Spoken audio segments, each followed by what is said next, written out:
يسألونك عن الأهلة قل هي مواقيت للناس والحج وليس البر بأن تأتوا البيوت من ظهورها ولكن البر من اتقى وأتوا البيوت من أبوابها واتقوا الله لعلكم تفلحون وقاتلوا في سبيل الله الذين يقاتلونكم ولا تعتدوا إن الله لا يحب المعتدين وقتلوهم حيث ثقفتموهم وأخرجوهم من حيث أخرجوكم والفتنة أشد من القتل ولا تقاتلوهم عند المسجد الحرام حتى يقاتلوكم فيه فإن قاتلوكم فاقتلوهم كذلك جزاء الكافرين فإن انتهوا فإن الله غفور رحيم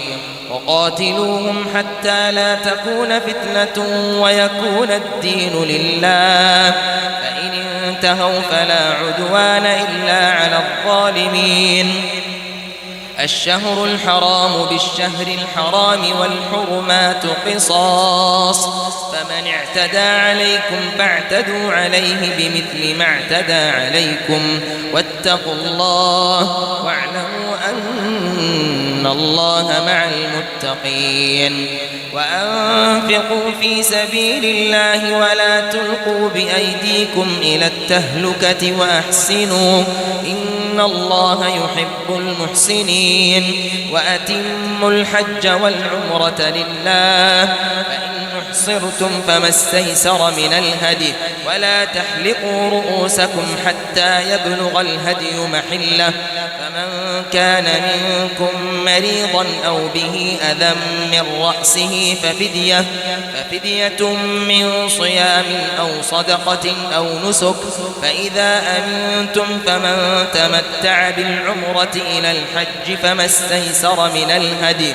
فمن لم يجد فصيام 3 أيام في الحج و7 إذا رجعتم